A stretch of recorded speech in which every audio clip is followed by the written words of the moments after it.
Chers amis internautes, si je m'adresse à vous aujourd'hui, ce n'est pas pour vous distraire, mais au contraire pour vous parler d'un sujet grave qui risque fort de mettre à mal notre cyberliberté.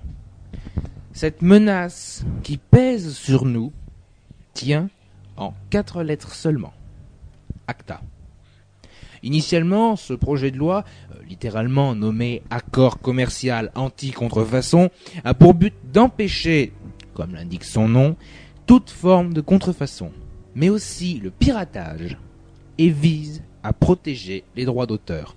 Ceci est certes fort louable, mais malheureusement, toute médaille a son revers.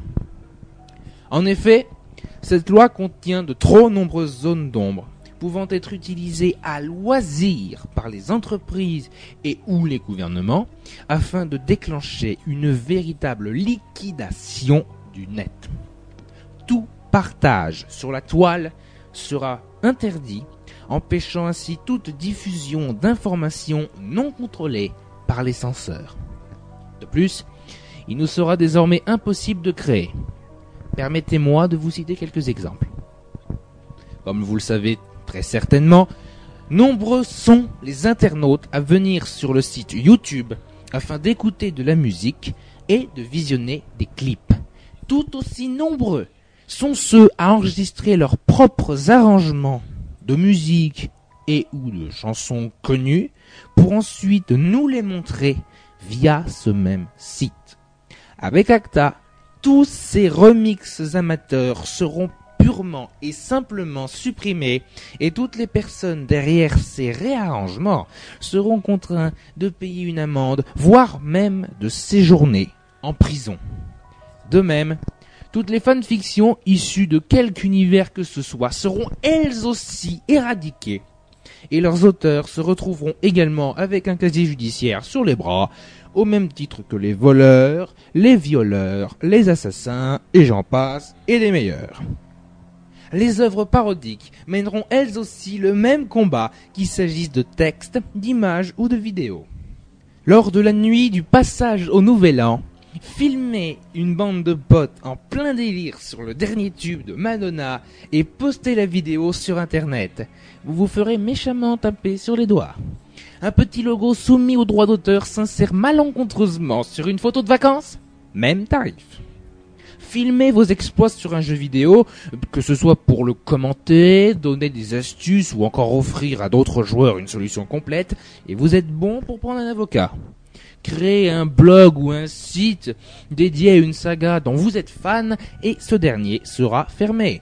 La présente vidéo sera considérée comme illégale et j'en ferai moi-même les frais. Utilisez une illustration de film, de livre, de bande dessinée ou encore rebelote de jeux vidéo pour votre photo de profil sur votre réseau social préféré et vous gagnerez un séjour à l'ombre. Postez une vidéo montrant que vous avez réussi à apprendre votre perroquet à siffler le thème des chocobos de la série des Final Fantasy et préparez-vous à ouvrir votre porte-monnaie. Une simple photo montrant un pull dont la marque est clairement visible pour illustrer une annonce sur des sites tels que Press Minister, eBay ou encore Le Bon Coin pourra vous coûter très cher, voire même très très cher. En clair, si ACTA passe, Internet perdra à jamais son visage actuel pour prendre les traits d'une terre désolée et stérile. C'est pourquoi nous sommes très nombreux à travers le monde à lutter contre ce projet. Plusieurs figures du net se sont liguées contre cette loi liberticide. On trouve notamment Usul et son compère le Petit Gros, Realmyop et Cœur de Vandale, tous les 4 bien connus des habitués du site jeuxvideo.com. Sont également présents le Joueur du Grenier, Bob Lennon et bien d'autres encore. Des associations comme Médecins sans frontières s'opposent à cette procédure et il en va de même pour des groupes mondialement connus comme les Anonymous. J'ai moi-même signé la pétition dont vous trouverez l'adresse dans la description de cette vidéo. Je vous invite à vous renseigner sur les sites La Quadrature du Net et avaz.org et à faire de même. Permettez-moi toutefois cette citation d'Edmund Burke. Pour triompher, le mal n'a besoin que de l'inaction des gens de bien. Et le gros problème, c'est qu'on ne parle pas de cette loi. Que ce soit dans les journaux, papier ou télévisés, ou sur les pages d'accueil du net, par exemple. C'est pourquoi je vous demande de faire savoir au plus grand nombre la menace que représente cette procédure et de lutter contre elle pour la faire tomber le plus tôt possible avant que le seul moyen de sauver la cyberliberté soit de faire appel à un nécromancien.